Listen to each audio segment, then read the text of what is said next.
Today we're gonna go over the Lunalight theory. But before I'm gonna theorize, I'm gonna basically start from what I theorized with and how I started, okay? So the first list that I will show of Lunalight will basically have 50 cards with all the possible options. Obviously, it's not the final answer to the deck list. I'm gonna show you the entire process with all the options, 50 card deck lists, full of side card, like full of extra deck cards in the side deck. So you will see all the possible options with everything splashed in the main deck. And then I'm gonna show you the final list, the general theory. Again, what I'm gonna show right now, it's not the final deck list. I'm gonna move later on the final deck list. What I'm gonna show right now is basically the entire process that I went through in order to finalize the deck list at the end. So I'm gonna show you the combo. What's your goal? What's the point that you have to reach in order to reach the end board game state, or in order to have an optimal end board? And then I'm gonna move on my final list. So let's start with Lunalight, all the options.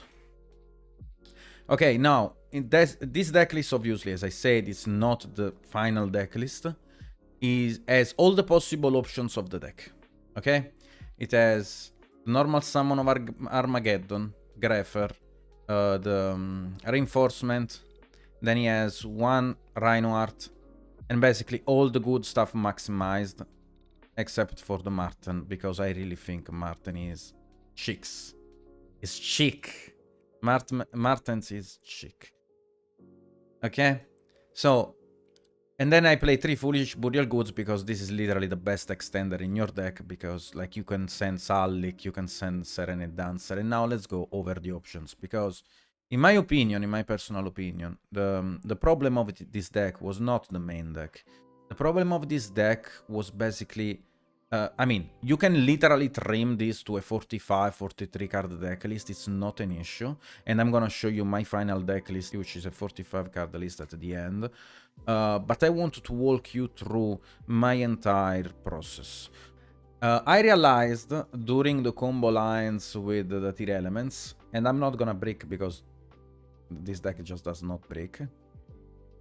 Except for this end, I guess. And then our last brick. Are we going to be okay for our last brick? Yep. Doesn't need buttering, does it? So we'll just push that in there.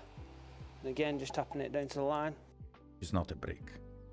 The goal that you have to achieve during the tearalaments combo. Now, you're gonna mill 11 cards during the first line of the combo, and you're gonna achieve 2 different goals. The first one will be Kaleido Chick with the Perfume. It's gonna be a Chick in the graveyard, a Perfume in hand. Or might be having the access to Tiger with the Chick in the graveyard. Now, those are the 2 possible goals that you can achieve by doing the tearalaments combo and milling 11 cards. Okay? Now, by achieving this goal, then you have to figure out the strategy, the combo, the lines, you know. So now, let's go over the first line of play. Let me walk you through the first line of play. The first issue that I had to resolve was this one. So I go normal summon Kaleido, send Marten, reborn Marten with the Perfume, and then I was going basically the standard combo line of Lunalight, in which I go for Strix, then I detach the Chick with the Strix, and I add the Zephyros, then I use the Perfume, pitch the Zephyros, and I add the Lunalight Tiger. Then I go Tiger, special summon, Zephyros, special summon, and add back in hand and take 400 damage.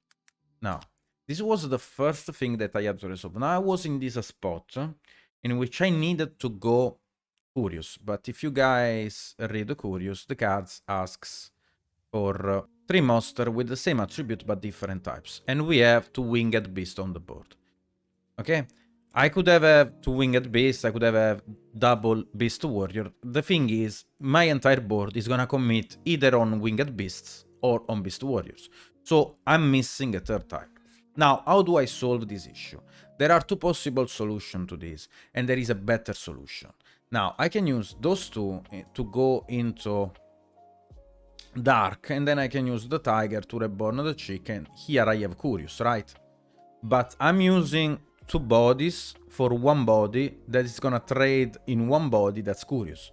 So basically I'm going -1 in order to make a curious. And this was the first issue that I had to face. I was like, can I avoid to go -1? I tried Azathoth. Azathoth did not work exactly because even though Azathoth works in some spots, you will have to play the other Lunalight bird, the one that discards 1 card, and that card is very ass to draw. Like very, very ass. We are talking about like different level of ass. It would have been decent if Lunalight Tiger was okayish. I meant Nyarla when we were talking about Azathoth. I couldn't gain the plus that I wanted to gain from this position. I was like, okay, so if I don't want to go -1, I need to make an Xyz that is going to give me a +1, but it's going to be a 2 body for a 2 body, which is basically a +0. Okay, so in order to make the +0 that I had in mind, then I started to play a very old card that I used to play back in the days when I was testing Lunalight, and it was King of the Tearalaments. Now, King of the Tearalaments is gonna detach, and then it's gonna add me the Dangered Tsuchinoko. Now, don't worry about milling the card, because you can always put it back by going into a Mood Dragon line, okay? So I was like, okay, so I solved the issue, because after doing this, I have the curious.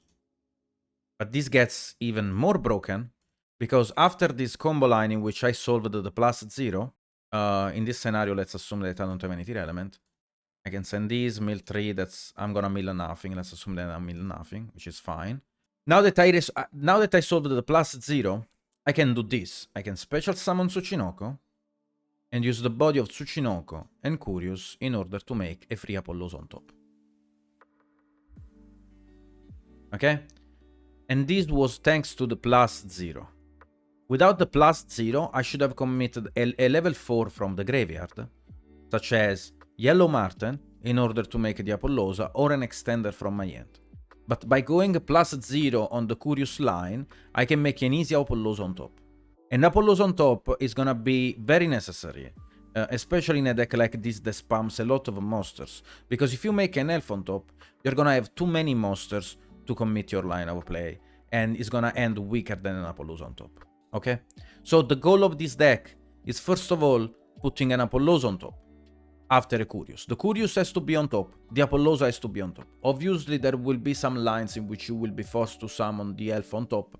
It's gonna be sketchy, it's gonna be difficult, and you will need to know how to practically use your resources in order to end on an optimal board. I'm gonna show you some of those, but let's move on. So in this spot, since I gained the +0 and I was able to put the Apollos on top, now I can do now I can overcommit, because now I can defend myself. So if Marten is gonna bounce the Tiger, Tiger is gonna activate again, he's gonna special summon the chick, and then we go over the Dugares line. Now, with the Dugares line, you can just reborn the Rhinoheart. Rhinoheart is gonna mill a name, yara yara, and then you send, I don't know, like you can send in this spot. I don't think you send them early, I still think you send the Auphenis. Send the Auphenis, put back. Summon the Kit. Kit is gonna add them early. In this specific spot, Kit has to add them early. If you had already the Merlin in hand, you would add the Trap, which would be a huge plus. Special summon, mill 8, and you will mill for sure an extender. Now, this was basically the basic line with only... This was basically the basic line with the Lunalight monster. And this was basically what the first goal that you have to achieve. Now, let's go over the second step. Because I said this entire deck list relies on you having those cards. Okay? It's gonna be very rare the situation in which you will not have this combination. It's gonna be very rare the situation in which you don't have this combination. Now, let me show you this other situation. Now, this is gonna be a Chick plus Tiger. Now, in a situation of a Chick plus Tiger, it's gonna be a little bit more sketchy. And I solved the part of this issue by testing a barricade blocker in the extra deck, which is not in my opinion, necessary. So in a chick plus tiger situation, the combos goes plus or less like this. So you normal the chick, then you send the Marten as always. You're gonna have basically this situation. Now this situation is actually scary because it's difficult to figure out where do you wanna go. You know, it's not something that you can actually resolve on your own.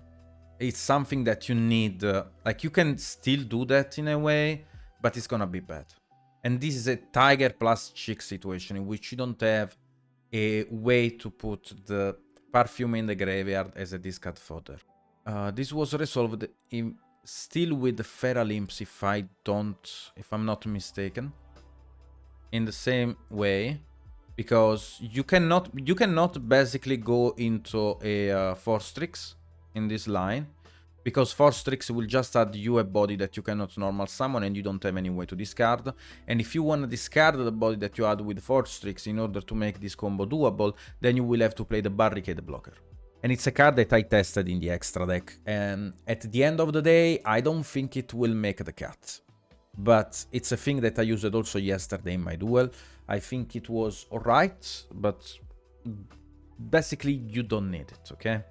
So in this scenario, you don't detach this. I think you detach the Marten in this scenario. In this scenario, you don't have to detach. You don't have to detach the chick. You have to detach the Marten, and then you will add the Tsuchinoko again. Now, as you might have already noticed, now we will be in a position like this in which I add back this with the Marten. Then I have to link this and this into a link to that. In this case, might be Mascherena, might be the D-Arc. There are some situations in which will be D-Arc, some situations in which will be Mascherena, depending on the combination of your cards in hand, the combo, etc, etc. And then you summon back the chick, and now we have a Curious line. In this line, you have to go -1 because you don't have the discard fodder of the perfume, and that's why we will still have a Curious on top. It's gonna be worse because in this line you will have to go to -1. But the only way in which the Curious was possible was by using the King of the Feral Imps, because it gives you an extra type on the board, which is a Still Dark. If you think about any other scenario, would not be possible without the Barricade Blocker or the King of the Feral Imps. That's the goal that you have to reach in order to overextend and then end on Dweller, Feral Imps, you know, all the good stuff. Now let's go over the different options. Now there are different options in this deck list because, as I said multiple times, the extra deck is very hard to figure out. Now, I saw some lists that are not playing the Ride Raptor, and obviously they don't even consider the King of the Feral Imps because it's a very old card, it's a little bit sketchy to summon. No one thinks about that because it's gonna be like, why am I playing this card? But it makes sense if you put it in a private contest of the only Lunalight cards combo. But you have to reach that goal in order to accomplish the utility of the Feral Imp. If you don't play those cards, there is another combo that you can do. This deck can easily, and when I say easily, I say very easily, scythe lock the opponent. Now let's talk about the scythe lock line. How do I scythe lock in standby phase? Because it's very simple. And the main cards that you have to use are Dagda, Tornado Dragon, and Bomber Dragon. Now let's talk about the line of those cards. So basically this is the goal that you need to achieve. Tearament play, okay, I can get Griffon, I can get Armageddon, I can Reborn. Basically, instead of showing you the entire line of play that's gonna lead on, that's gonna start with an Armageddon, Sand Chick, Reborn Chick, pitch these, add a Tiger, I'm gonna show you the final state of the end board that you are gonna accomplish during this combo. And the state of the end board is gonna be this. It's gonna be an Apollos on top.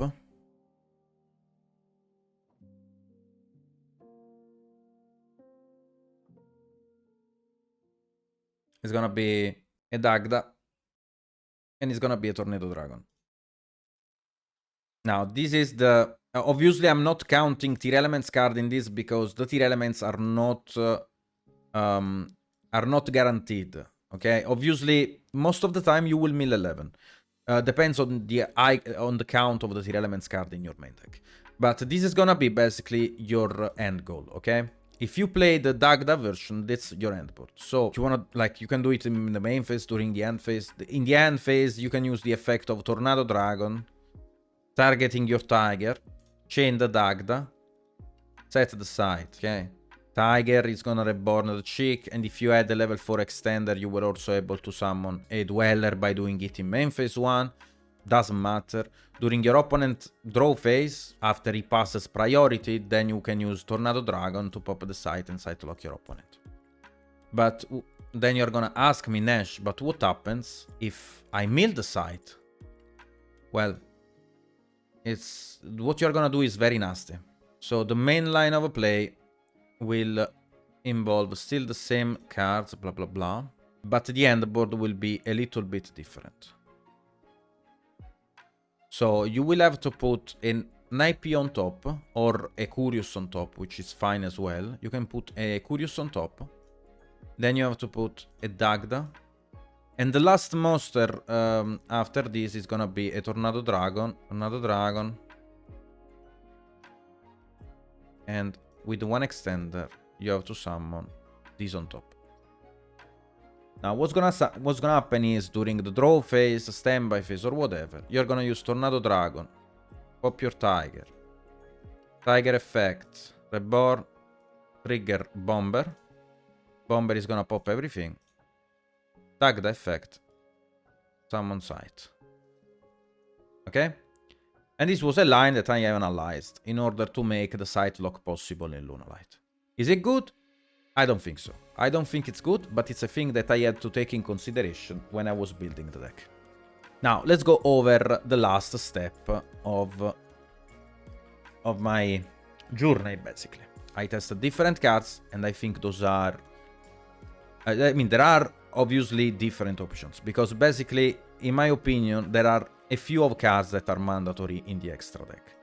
So if we talk about mandatory slots in the extra deck, those are all the mandatory slots in the extra deck. So we have only 5 slots to play with. I still think Elf is mandatory. I think Elf is broken. Like, there are some builds that don't play the Elf, but I think this card is literally too broken.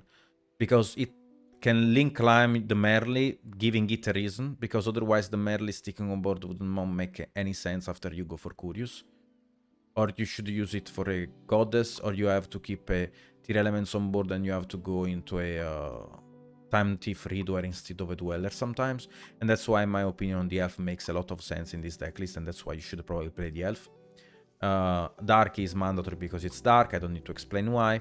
Curious is mandatory because it's Curious, I don't need to explain why. Apollosa is mandatory because this deck has a very easy access to Apollosa. Then we have Dugares, Dweller. Those are both mandatory because why Dugares is mandatory? First of all, if you mill the Tiger, okay, and you have a way to bounce it using a Zephyros line or using a Marten line, you can reborn the Tiger using the 60, and then you can use Marten or Zephyros to bounce it back in it. And that's why Dugares is mandatory for Go. There is also another thing. You can draw 2 cards, pitch 1 card, and extend your line of play at the end of your combo, because sometimes comes up. If you play Dugares, might as well just try to play the Spell Canceller. There is obviously also the Griffon line, which I also mentioned here, that you will go into Griffon, into Eradicator, and it's not bad at all. I think it's decent. But it's not the goal of this deck list. The goal of this deck list is mostly going into the Spell Canceller, but I don't want to play double brick. Like, you can play bot. The issue is, why would you play bot? Then we have 1 Kit Kalos, 1 Stapelia, 1 Swamp, and 1 Resonator. Now, the level 9 is optional, but the issue is, if you don't play the level 9, then you need a way to pop back rows, because otherwise your deck literally does not deal with the back rows. So you need to put a card like, for example, an Ashima or a Tornado Dragon in order to deal with the back rows, or you can play also a Nightmare Phoenix and a Unicorn to deal with the back rows with an access code. Like, it's not that the issue. Like, you can definitely do that. But then you have also to consider how strong will be my endboard when I go first. How strong will be my endboard if I go first. So, and that's why you have also to consider probably cards that are most flexible when you go first and when you go second. Then I tried the code breaker stuff. I think the code breaker stuff is a very interesting take. I think I'm gonna test this more. I think there will be for sure in my final deck list probably code breakers, because I think this card being a link to with the 23 attack that can run over a Toad is actually very fucking good. And it's a card that also CG played in Sprite in order to counter the opponent Toad. Or to play the deck destruction virus, or what, the virus, the other one. Deck devastation virus. It's a very interesting take in my opinion. It's something that has to be taken in consideration. With the date 0, like the code breaker, the link 3, the link 2, and the code 0 day, because it has a very easy access to a link 4 that in that case would be Griffin. We're gonna go over that as well. There is another interesting take. There are other interesting options, but the other interesting options is Pit Knight early. Now, Pit Knight early, the issue about why I don't suggest this card if Super Poly doesn't get banned. Because your endboard will always involve Sprite Elf, and if you summon the Pit Knight pointing the Elf, that means that you will have an Apollos on top. And I'm always gonna assume that I have an Apollos on top most of the times. Or if you summon the Elf on top and the Pit Knight on the right, on the left of the Sprite Elf. The issue is that this loses to Super Poly summoning a Mood Dragon, and Mood Dragon literally kills the mirror. Mood Dragon is one of the best cards in the mirror. If they can pull it out very early, it's gonna be very hard to counter it. So that's why Pit Knight early is not an option now, but might be an option in the future. If you don't play Kaleido Art, as I said, you will have to play other options. One of those was Ashima, because Ashima has actually some very interesting effect. Okay, during the main phase, you can target 2 monsters in your graveyard, or if your opponent controls a monster, you can target... wait, one second, what the fuck is that? Okay, if this card is link summoned, you can special summon 2 monsters with the same level, one from your hand and one from your graveyard, but negate their effect. And after, immediately after this effect resolve, you can exit summon 1 monster with those 2 monsters only. This card comes up because you can add the Blackwing using the Strix, and that the Strix now is not anymore in the deck. You can add the Blackwing, use the Strix, and then you can link into Ashima, special summon a 4 from the graveyard, special summon the Blackwing, so you don't have to discard it. And it's actually, in my opinion, very fucking interesting. Okay, so this card deals also with the back rows using the second effect. If an Exceed monster discards point to activate his effect by detaching a material, except during the damage step, you can target 1 spell trap your opponent controlled and destroy. The only issue about this card is cannot be used as link material. So should not be in the extra monster zone, because if you summon it in the extra monster zone, you will have only an arrow pointing to a main monster zone, which is gonna be kinda bad. But if you are smart and you reach, like if you have to summon this card on the extra monster zone, then when you summon a Curious under it, you will be basically forced to send a Snow, and Snow is gonna banish it from the field, giving you the extra monster zone. So that's the consideration that you have to make. If you don't play the tearalaments Kaleido Art, then you need something to deal with the back rows. And the Bujinki Arashima was one of my options. It's, in my opinion, it's interesting. I think it's a very good card, but you have to combo it with the Force Tricks in that scenario, which is kind of nice. Now, let's move on the next package. The next package, as I said, was the Code Breaker, which was, I mean, in my opinion, is actually very fucking interesting, because you play the Link 3 and the Code 0 Day, and you have to summon an Apollos on top. Go for Code Breaker. Code Breaker is gonna summon the other level 2. Go for the Link 3. The Link 3 is gonna summon back the Daybreaker from the graveyard using his effect, because let's read them together. After an Apollos on top, basically you go this, that's co-linked with Apollosa. You special summon a Code 0 Day, this one. Then using those 2 you go into this, and you basically gain multiple bodies. So basically if you have an Apollos on top, you will have another Link 2, a level 4 monster. You can make an easy Griffin, And it's in my opinion very good, because this is also a link to that gives you access to Sprite Elf. I think this is actually fucking good, to be honest. But you have to play a Griffon as well. I think it's something that I will test for sure. It's something that I considered only recently, and I did not have the time to put it in the main deck or to test it.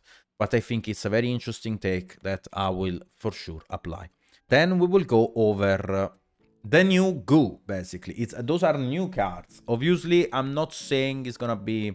Might be interesting to see people working on that. The Crystal Beast Emerald, which basically, for the guys that doesn't know, this card is basically vanilla, doesn't have any effect. But there is the card Rainbow Bridge of Salvation. Now, this card has a graveyard effect.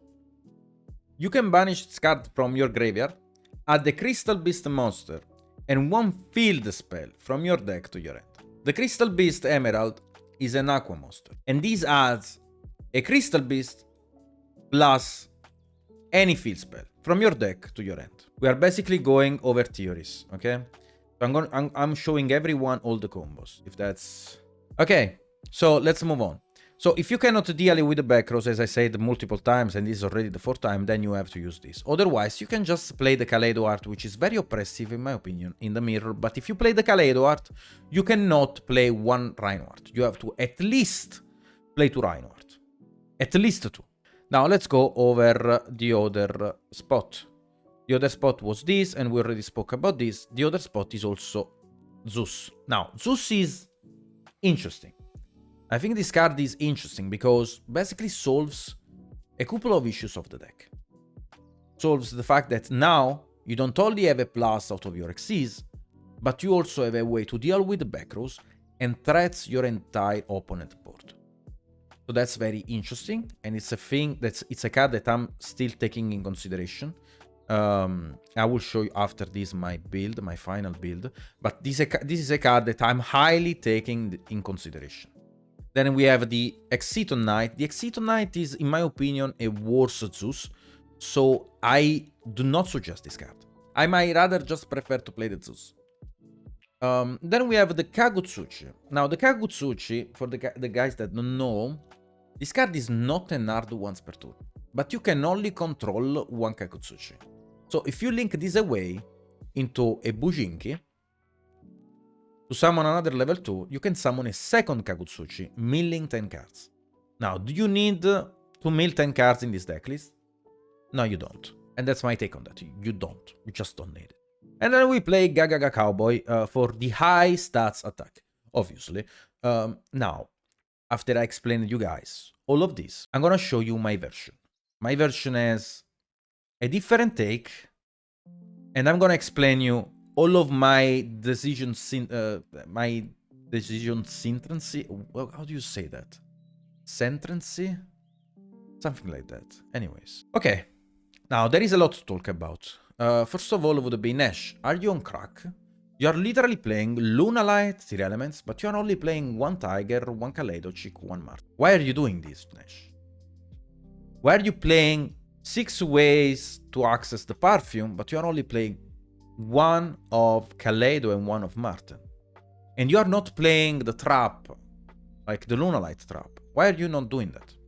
Okay, let me walk you my entire process. First of all, I was like, okay, do I want to start with the Lunalight? I mean, it's nice to start with the Lunalights because it gives you access to your Apollosa very early, protects your combo, so why not? But then I was like, okay, I want to start with the Lunalight, but when do I want to start with the Lunalight? And the answer is when you go first. You don't want to start with Lunalight when you go second. Why? Because Tiger is a choke point. If they smasher my Tiger, or if they put it back with a Kaleido art, how am I supposed to proceed? So, Lunalight is an engine that you want to access when you go first, definitely. Especially during your first line of play, you want to have the Lunalights. But when you go second, the Lunalight engine feels like the punk engine. Feels like the punk engine. If you think about this, the Lunalight engine feels like the punk engine. But what's the difference in between the punk engine and the Lunalight engine? What's the difference? Now, the difference is those cards need a specific extra deck. And you might say, yeah, Nash, but you need also a specific extra deck for the Lunalights. Yes, but it's not necessarily true. And let me explain why. Because you play a Chaos Ruler. The Chaos Ruler is only accessible without the punks going for a Garura plus a Shinobi, plus a Shinobi plus a Tanner level 2 that might be literally anything. Okay? But that means that you have to play. And if I'm playing, I'm already winning. Right? Because that means that I resolved my Alky Fiber, that means that I was able to fusion from the graveyard, that means that I was able to do a Kit Kalos, to shuffle back the Kit Kalos, summon a Garura. That means that I'm already winning. And that means that it has no early access. I don't have an early access to the Punk Extra Deck engine. And when I talk about Punk Extra Deck engine, I'm referring to Chaos Ruler. I'm referring to Baron de Fleur. Those are not very accessible. We can compare basically the Dirnov with the Tiger. We can compare the Foxytune with the Perfume. We can compare the Zemin with the Kaleidochick. Okay, Zemin is definitely more stronger than Kaleidochick, but that's about it. Foxytune is basically a very bad brick. And I mean, Foxytune is not like a very bad brick, but it's kind of a very bad brick, if you get what I mean. If you played the Punk engine, you will know what I mean.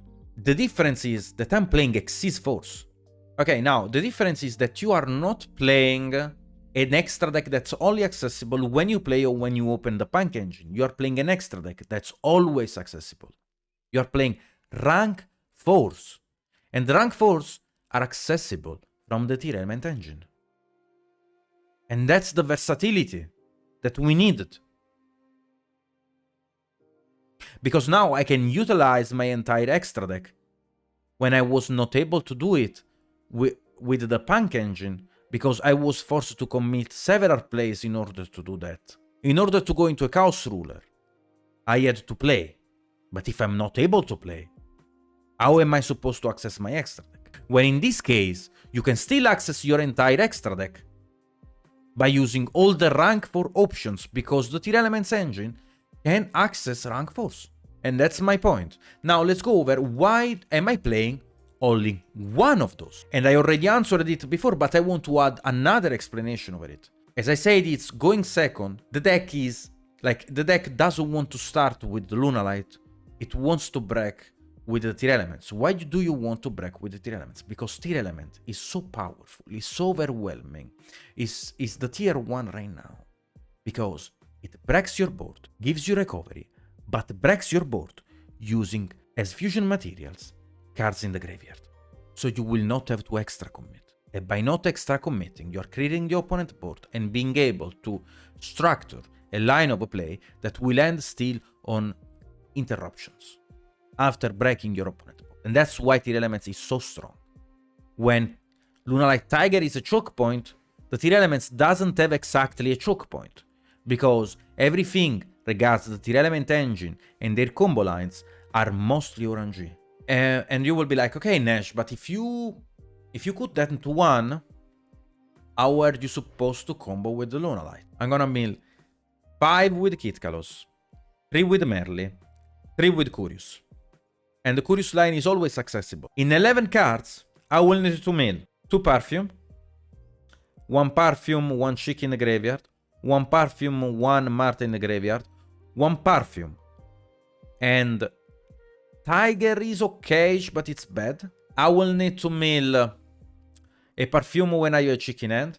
I will need to mill a Perfume when I have a Tiger in hand, a Perfume when I have a Lunalight Marten, or I will need a combination of Foolish Burial Goods plus Perfume plus one of those. And it's easy. It's not as difficult to open those combinations as you think, especially when you are involving an 11 mills in your deck. So let me show you. And this deck doesn't break. And this one is my main deck list. Doesn't break. The access is so free. Look, I'm literally gonna show you.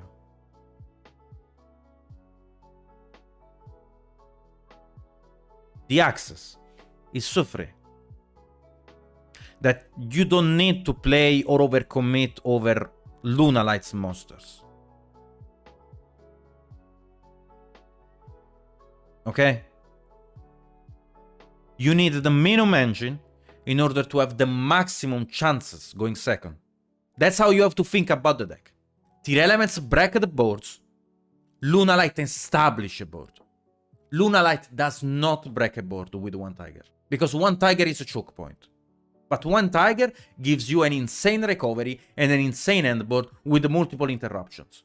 So you break the boards with the tearalaments, and then you establish with the tiger. And that's how you play the deck. Now let's talk about a very important choke point. That's not choke point. Let's talk about a very important topic, because I see a lot of people misplaying with the deck. And I will also show you guys how I misplayed yesterday night when I was testing this deck. First of all, let's talk about the circulation. The circulation in a deck like Tearalement is very important. When we talk about circulation, we are gonna go over how to fusion summon, when to fusion summon, the proper execution and consecution of the fusion summoning materials and monsters. First of all, obviously, we are not assuming to start with instant fusion. We summon the Kit Kalos. We use Kit Kalos effect. We send the Kit Kalos in the graveyard. Then we use Kit Kalos and another Tearalaments to summon Garura. So Kit Kalos is going back to the extra deck. We use Garura on the board. We link summon. We send another Tearalaments. We put Garura back in the extra deck. We summon Mood Dragon. As you guys might have noticed, we only play 3 ways to fusion summon. So we are done for this turn. Now, with the Mood Dragon, we're gonna exceed summon using it by summoning a Dweller. We're gonna end our board, let's say that we end on a very average standard board. It's gonna be Apollosa with Elf, with the trap set. Okay? And Dweller. So this is basically, in my opinion, the standard board of this deck.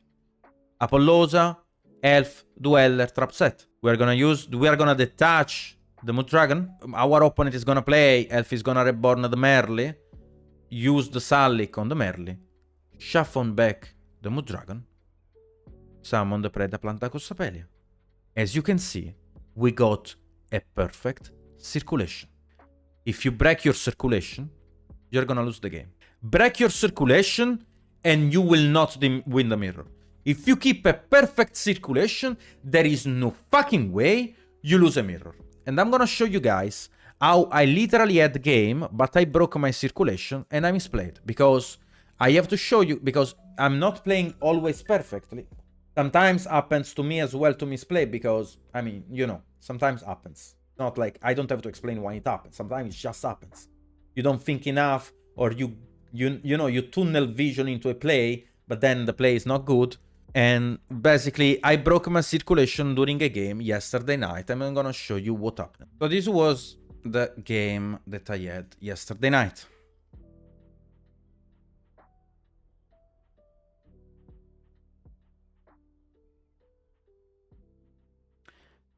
I started with the Perlerino. Perlerino was okay-ish. Okay, so I'm using Perlerino because I want to see if my opponent ashes this.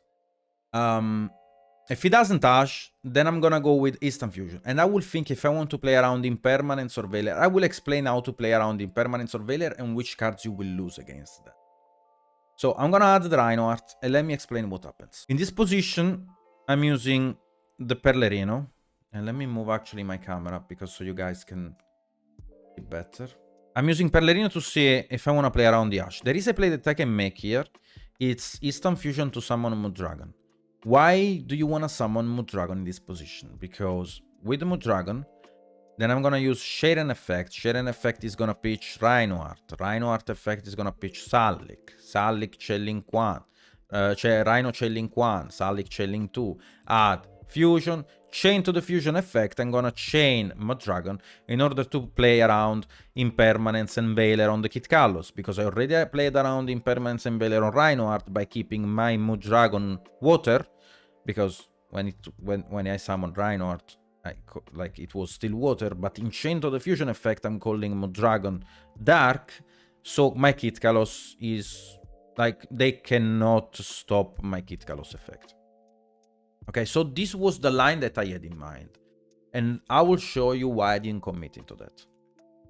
So after I added, I was like, okay, if I go for the Mudragon line, then which cards do I lose against? I'm losing to Nibiru. If I commit into that, it's not like I'm losing to Nibiru. It's more like I'm getting myself weaker to Nibiru.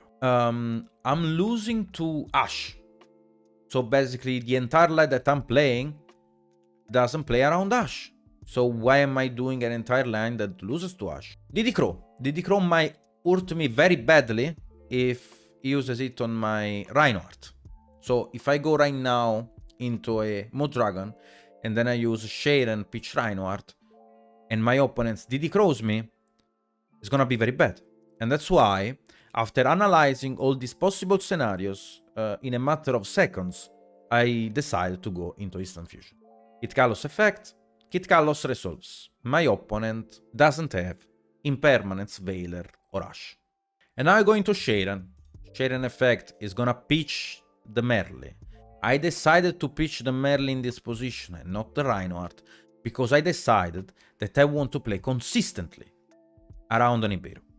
And also because if I mill any other tier element monster, if I mill any other tier elements monster, I'm gonna have an entire full board without committing my normal summon. But here comes the misplay.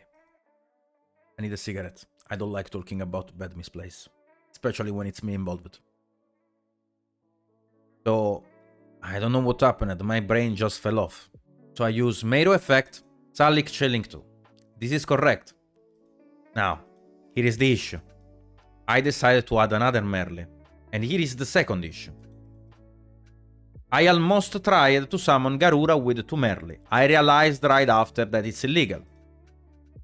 Obviously, it's illegal. I realized that. But the issue comes now.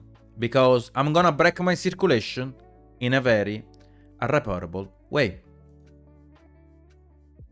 Because now, since I used the Merle that I was not supposed to use, or I was not supposed to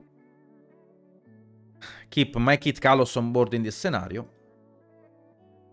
I have to summon the Garura now. Now, what happens if you summon the Garura now? If you summon the Garura now, in a position in which already the Kit Kalos is on board, you have a break in your circulation, in which you will be forced. Now, in this position, I broke my circulation. Now, if you break your circulation like this, it's irreparable. And let me explain you why. Do you remember when we were talking about the line of circulation in which you don't have to break, in which you have to go Kit Kalos into Garura and Garura into Moody? If you have Kit Kalos and Resonator on the board, you will have to shuffle back the Garura to summon a Moody. But then you keep the Kit Kalos in the graveyard. And if you keep the Kit Kalos in the graveyard and you only play 1 Kit Kalos, you're gonna be in a very fucking bad spot. Like a very fucking bad spot. Because that means that you will have to summon the level 9 during your opponent turn. And if you are gonna summon the level 9, it's not recoverable yet. But you will see, basically. You will see. It's not it's not basically unrecoverable, but it's gonna be bad. Yes. So basically I broke my circulation. So now I'm in this position. I broke my circulation because now I cannot recycle consistently those 2. I use Kit and Merle and I mill 8 cards. Now, worse comes to worse. I cannot shuffle the Garura back. I cannot. Because here is the issue again, as I told you guys before. By having Kit Kalos and Resonator on board and breaking my circulation, I'm not able to shuffle the Garura back because my next move is gonna be Kit Kalos pop itself. By Kit Kalos popping itself, that means if I mill any name, Garura is not gonna be shuffled back. So now, I need to summon Stapelia.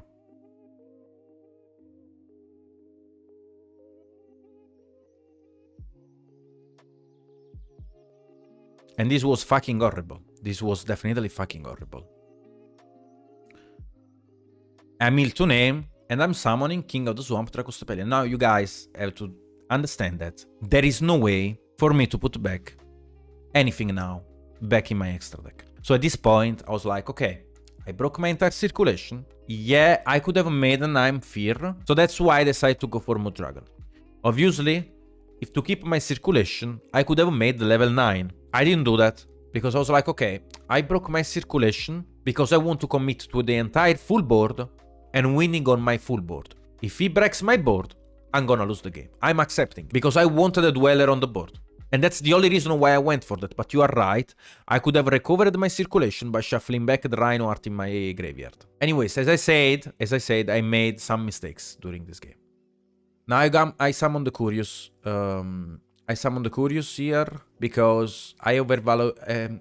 I did another mistake. I was supposed to summon the Destrudo, but I'm trying to play around the Nibiru, I believe, at this point. I was like, okay, I will try to play around the Nibiru. I'm gonna send the Snow in the graveyard. The Snow is gonna give me a free Dweller. The Destrudo is gonna give me basically a free Apollousa. So let's try to see what happens. This was horrible from my side, to be honest. I didn't play correctly, and I apologize for this replay.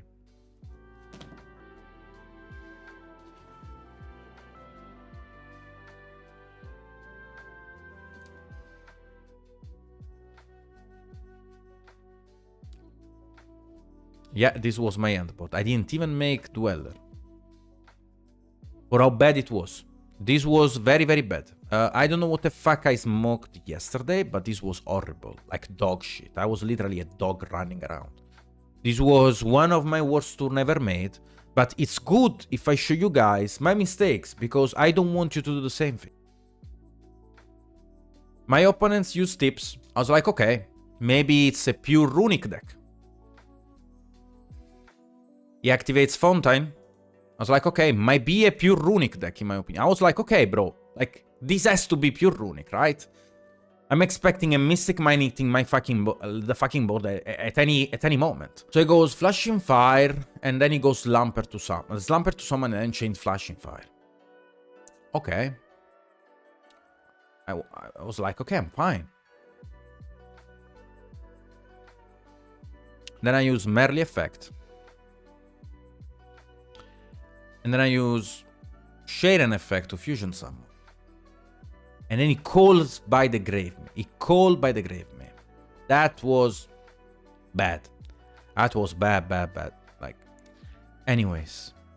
Special Summon Jet. Okay, he's on Sprite Runic. Do I stop this Jet? I was like, okay, let me think a second. Do I stop this Jet? I was like, maybe. So I stop the Jet with Apollousa. Then he summons Red. On the summon of Red, I decide to use Sullik, because I can clear his entire board right now. He chained Destruction. My man. Okay, let's go with Destruction. Then he chains to Destruction Starter. I was like, okay, my man, let's go for it. Mills 4 cards. Then Shelling 1, Shelling 2 to Ado Phoenix. And then he adds Carrot. And now I did another mistake. I should have booked Red. I should have booked Red. Why do you book the Red in this position? Because if he activates the effect, I have still an Apollousa. No, it's even worse now. You will see. So I go Snow, set the Gigantic. Now he has an extender that's Carrot. Second Gigantic. Tell me what happens now. Now I go Apollousa. And he chains Red to send his set Gigantic Sprite. Now you see the issue. As I said, I played horribly during this game. So I was supposed to set the Red and deal with Apollousa over the Gigantic. And that was a mistake from my side. So worst comes to worst. It's not over yet. He doesn't have a battle. Yes, he's able to tribute set monsters because it's a cost to send. If it was an effect, then it would not be able to do that. But it's a cost. Oh, because he didn't pop. Like, he just didn't tell me that he wanted to pop. So, I mean, if my opponent doesn't tell me, Nash, I want to pop, I'm not popping. Why should I destroy it? Like, it's optional. Anyways. goes for the Toad line. And I broke my circulation. I have nothing to summon, basically. And my opponent has one card in hand. In this case, is Slumper. And this Slumper is gonna literally outplay the living shit out of me. It's gonna outplay me so bad. Because I did not expect him to have the Slumper in hand. I mean, I expected him to have something, but not the Slumper. I was like, okay, if he has Destruction, I can still deal against Destruction. Because my game plan was to summon my game plan was to switch in attack my monsters, attack over the elf, summon a Griffon, so his Toad and Red were not connected to any link monster, so he could not use the effect of the Toad after I summoned the Griffon, and then I was winning from there. And here comes another mistake. I did not normal summon the Reinhardt, I believe. I should have normal summoned the Reinhardt in this spot. I just wanted to maximize everything, but I should have normal summoned definitely the Reinhardt in this spot. This was a giant. I was thinking that it was pure runic at the start. I was thinking that it was on pure runic, because he used so many runic cards that I thought it was on pure runic. Then he special summoned a Jet, and I realized that it was an hybrid. So let's go over another misplay that I did. It's not a misplay, to be honest. I would say it's not optimal, what I did. The other things that I did were misplays, but this one is just not optimal.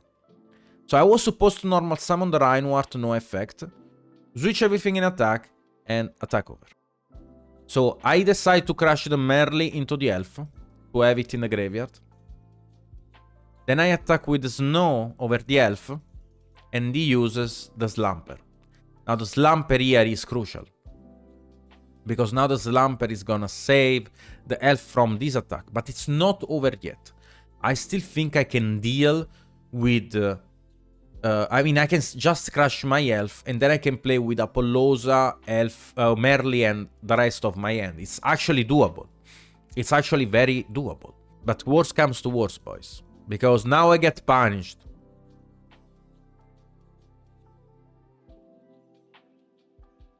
When you think that you have everything under control, then your opponent just gives you the tip.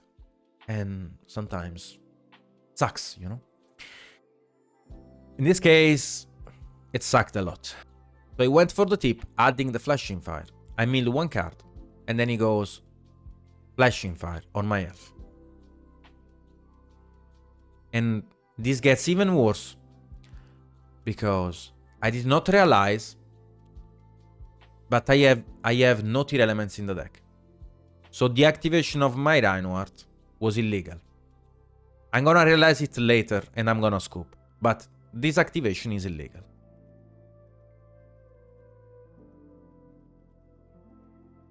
Because the Flashing Fire milled my last names from the deck. Gonna use the Perfume, check my deck, add the Tiger, then check my graveyard, check my extra deck, swear to God, and then scoop.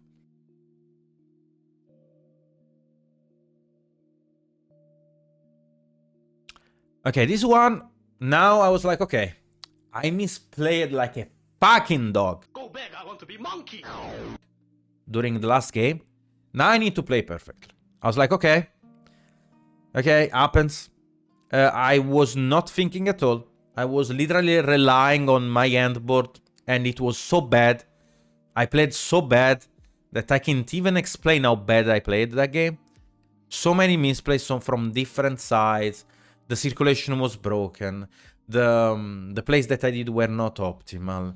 The line of play that I chose was not good at all. I was too much afraid of Nibiru that I over-respected Nibiru and ended on a suboptimal board, when I was supposed still to respect Nibiru, but end on a better board. So, yes, I do check my replays when I misplay. And that's why we are here today, because I want to show you guys some...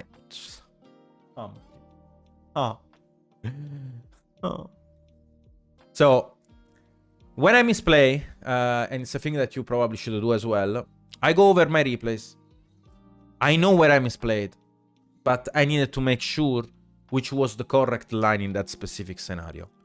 And if there were any better option, probably to substitute a card in my extra deck. So that's what I did. I went over this replay multiple times and I checked my win, lose condition, and what happened basically, because I basically tripped a lot during the game 1. So game 1, now we go to the game 2. We go Salic effect. Actually, yeah, Salic effect. This is gonna add me the Shaden, I believe. Now he has double Nibiru in hand. You see?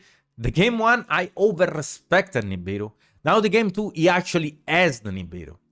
I was like, okay, I'm gonna play around everything.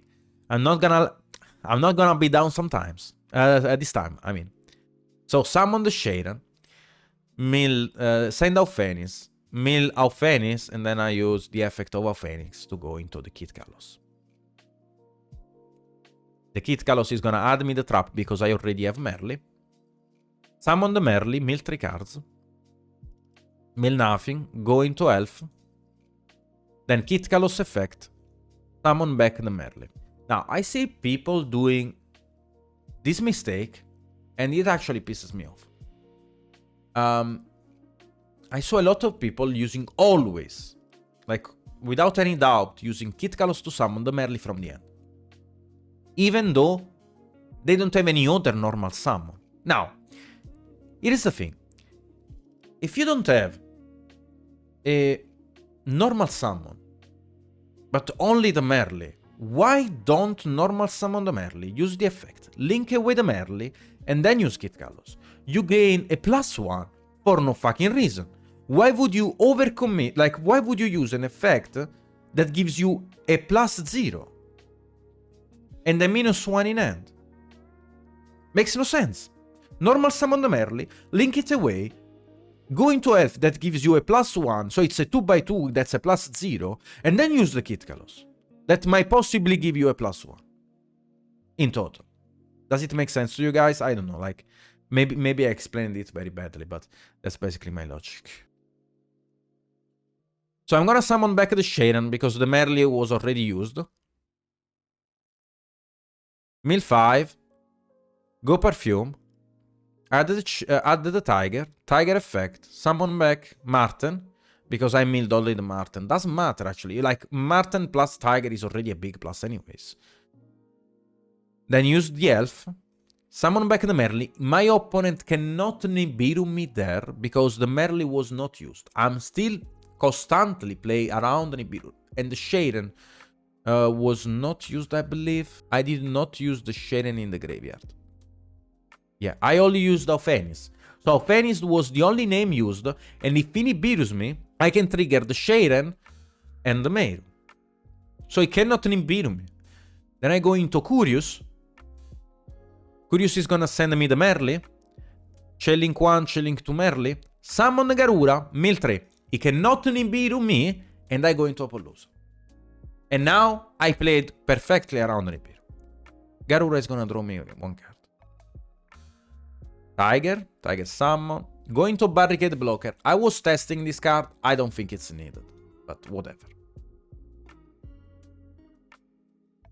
Go into Tearalaments. The Tearalaments is needed in this spot because I needed to detach the Martyr and not link it off because otherwise it would be banished.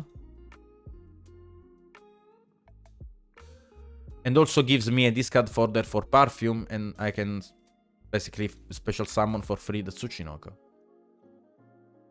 Then I go into Griffin, discard the Cheek so I can reborn it with the Perfume. Set the Super Poly, use Tiger, reborn, special summon, goes into Dugares, special summon, the Canceller. He tries to Nibiru. I was like, there is no way, like you cannot impermanence Nibiru me, because I have the Elf. So you're fucked regardless. And I was like, okay, if he has Gamma, fuck you. Like, you know? I was like, okay, if you have Gamma, brother. Like, what the fuck do you want me to do? If you have Gamma Nibiru, okay, brother. I accept the loss here. But he had only Nibiru, which was good for me. And he scoops on the spot.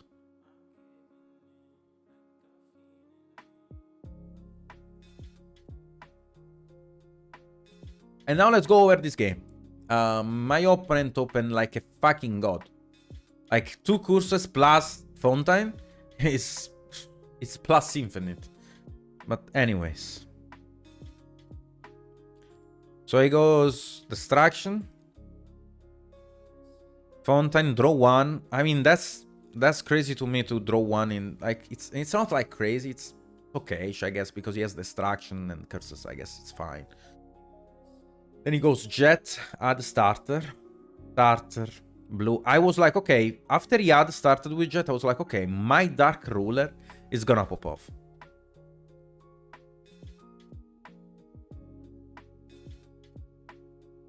Then he goes gigantic effect, special summon the frog, send the frog, link bot into elf, F special summon the frog, then send a rolling toad, special summon rolling toad, go into toad, and then he passes. Okay, now let's talk about this. Let's talk about what I know and what I don't know. First of all, let's try to force stuff. Okay? I'm gonna activate this dark ruler. Okay, now you have to deal only with the runic fountain. Okay? I was like, okay, so I have to play around Slumper. I have to play around Distraction. That's a spell and trap. I have to play around Freezing Curses. And I have to play around the other one, that's the lightning something. You know, like the lightning one. The one that pops special summoned monsters. I was like, okay, I think I can play around the Freezing Curses. And I can play around the Flashing Fire. If I sequence this end correctly. Now, let me walk you through how I played this end. So I start with the planet in order to understand if he has the Distraction or not. I need to know if he has Distraction. And he has Distraction. Now, why did I do that? Let me explain why. Because after this, if he doesn't shuffle with the field spell, he has another runic card in hand. And that's how I know that he has Flashing Fire, Curse, or Slumber. Because otherwise, in this spot, he would have used the runic fountain in order to draw 1 card. Now I know that I have to play around it. If he was shuffling, then I would have not played around it. Because that means he should have sacked it out of the top. And to be honest, I was taking the risk there. If he did not shuffle in this spot, and he did not shuffle, he has no runic card in hand. He has another runic card in hand, I mean. So I start with Reinhardt.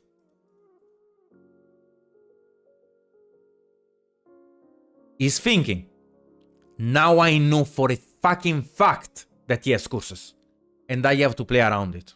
I have to play around the curses now. In chain to Reinhardt, I should have used Super Poly. So I use normal summon effect. Julian says, okay. Here I should have chained the Super Poly. Why is it important to chain the Super Poly here? It's mandatory actually. Why? Because chain Super Poly, pitch droplet, using Reinhardt and Toad, summon Stapelia. Reinhardt is gonna send a tearalaments monster. Tearalaments monster in the graveyard. Chain Dragon Cold Dark, summon Kitkalos effect. Because it plays around the runic storm and plays around the freezing curse. But I didn't do that. I didn't do this. I did another play which was just fine, but was not good as this one. I did another play which was just fine, but this one was the best line. I was supposed to go into Dragon, but I didn't do it. Instead, I went into this. I used the effect, share an effect, shuffle the Rhino, summon the Kitkalos effect. Kitkalos effect, now it will chain curses. And now I will chain Super Poly. But there is an issue with this line. There is a major issue with this line. My Salik will be dead. When if I was going for the Modi line, I would have a Kitkalos on the board to use my Salik. Now, since I didn't do that, my Salik is gonna be dead. That's a straight fact. So he goes curses, I chain Super Poly. Super Poly now has to summon the Dragon. I don't want to summon the Stapelia, because if I mill any name, I will summon the Stapelia using the Kitkalos.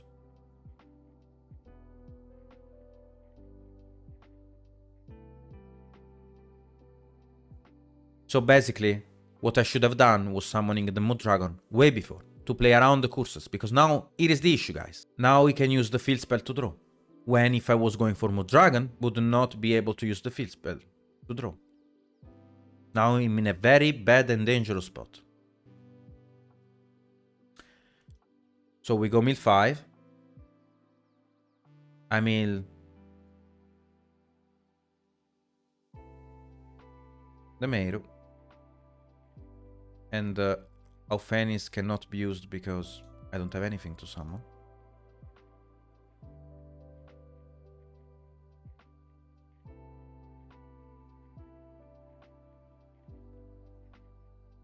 And right now I'm in a very dangerous bad spot. Because now my Salik is dead. I don't have any more the Kit Kalos that I was supposed to have on the board.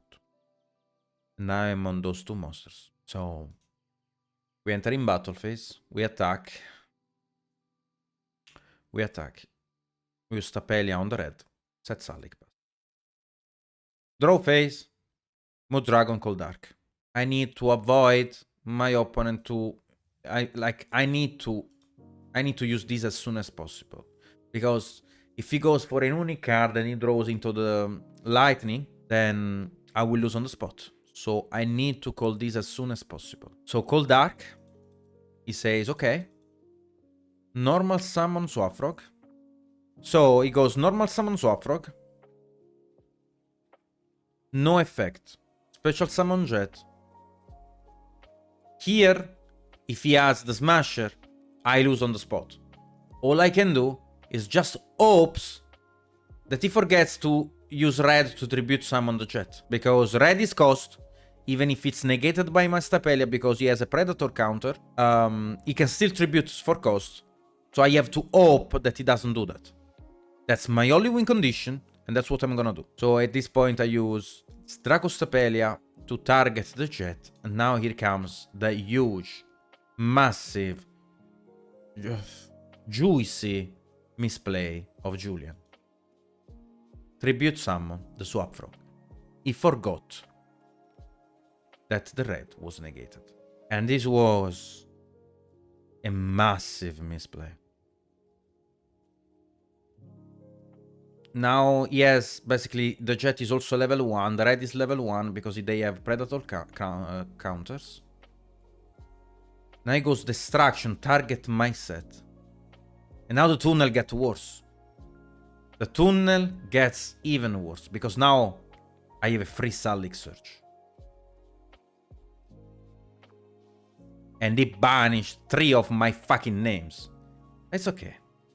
It's okay. Now you have a Rhino Art. He shuffle 1 and draws into blue.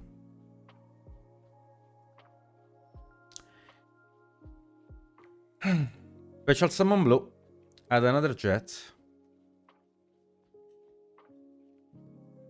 Special summon the Elf. Special summon the Toad. I draw for turn. He cannot. He skips the battle phase because he used the like distraction and stuff. My turn. Main phase 1. End of the main phase 1. Elf effect. Target red. I don't know why the fuck he would target red, but he did. So, okay. I guess I don't care anymore about this elf. I'm just gonna attack the Toad, and you're red. Attack the Toad. Attack the red. Normal summon Rhino effect. Rhino effect resolves. Alphenis. Chain Mode Dragon Cold Dark. That's important. Because I protected my Rhino art from the spell. Now I have to protect my fusion. Going to Kit Kalos effect. Adds the Merle. Perfume. Pitch the Merle. Add the Tiger. Goes Kit Kalos effect. Chain Summon Limit.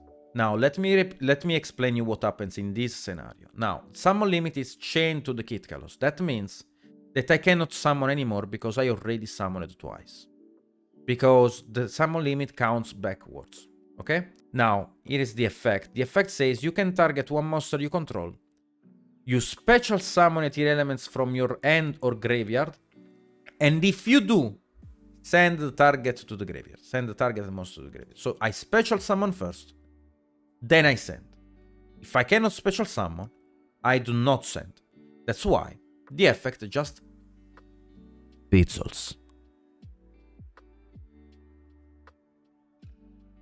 Tapeli effect is gonna target the elf, and then I just pass. I think I'm not in an horrible spot, in my opinion, in this position. I think I'm fine. I have a Draco's Tapelia, he's under his own summon limit. I think I'm fine. Draws. Destruction. Alright. Again, Modragon effect, called Dark.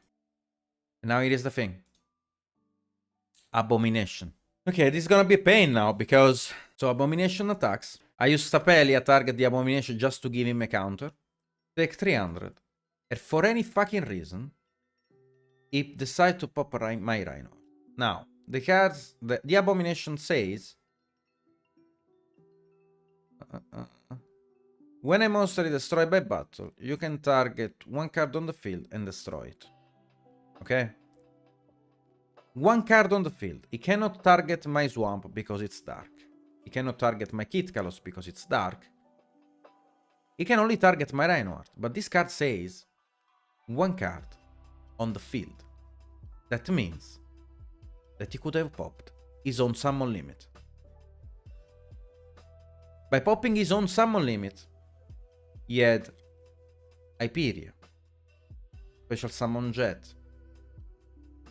Then he had Pride, Gigantic, you know? He had so many lines here. But he decided to pop my Reinhardt.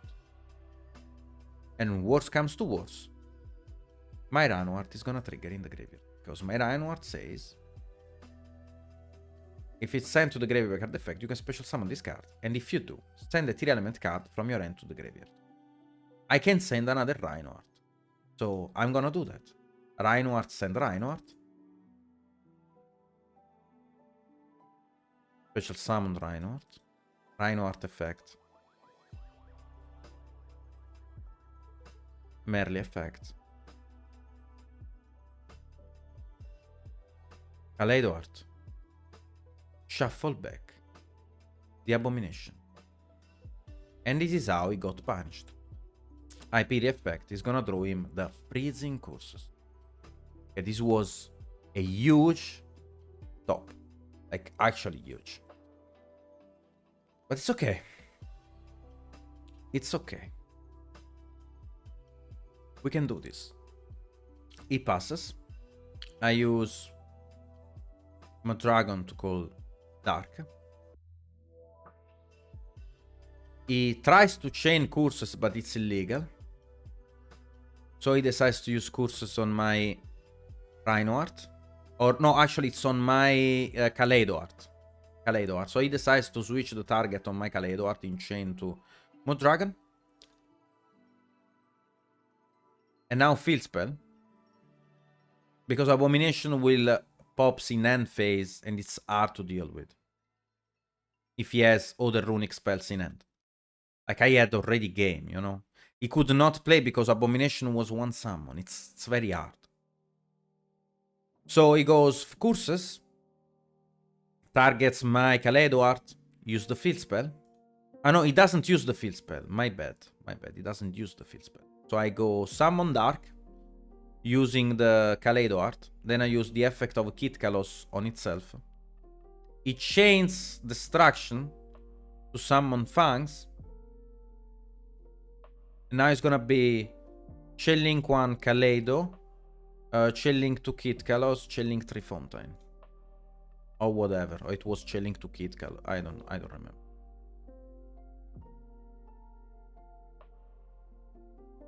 And I use the effect of Ophenis. Summon Garura. Target the Jet. Go into Curious. Summon the Snow. Basically do a raffle of plays, like Lunalight Perfume, send a Blackwing, special summon the chick. Go into Dugares, and when I summon Dugares, because I had a very clean plan over that, when I summon Dugares, I wanted to boost the attack of my Kaleido. But it didn't allow me to do that and use Flashing Fire. Like, alright. Makes sense. Makes actually sense. So we got Zephyros at the back. I wanted to play around Nibiru. So I was trying 20k here. Like, okay, let's try 20k. End of the main phase. Here it's important. End of the main phase.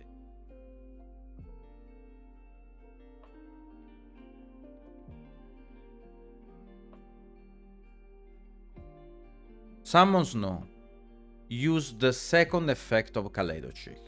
The third effect, actually. This card says, this card is banished, you can activate this effect this turn.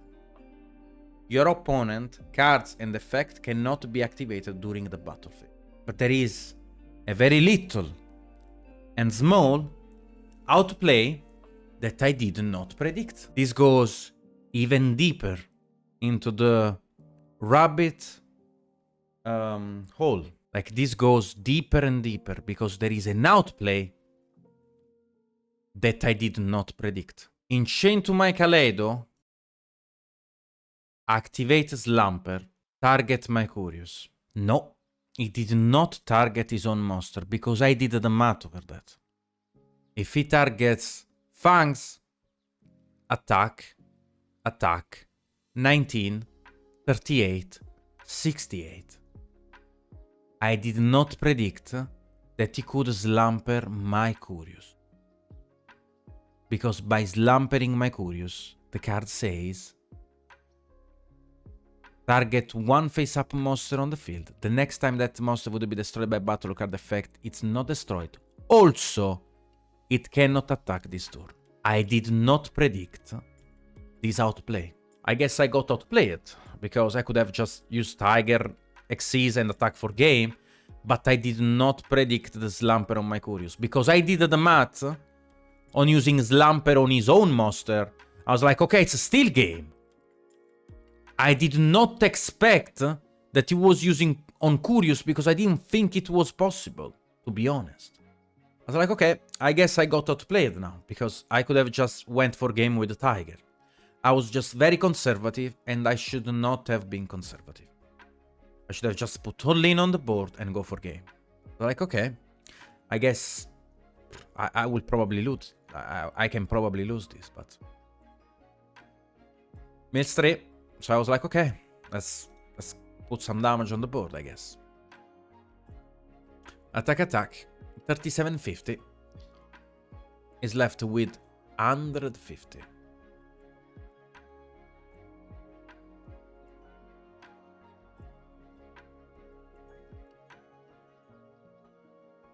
Activate Tiger, summon Mart. Goes into Barricade Blocker because this Super Poly is dead. Discard the Super Poly and face add Perlerino from the graveyard to my hand. I was like, alright. Nothing I can do. Draws. Freezing Curses. Alright, my man. Alright. Freezing Curses on top deck. And he has 2 Runics in the graveyard, so he's gonna draw 3 cards. Normal summon Ronin Toadie. Activate Mad Collide. Mad Collide. This was fucking important. If I was not doing that, I lost on the fucking spot. Thank fucking God that I did that. Then use No. Set. Freezing Curses on my Apollosa. Shuffle 3.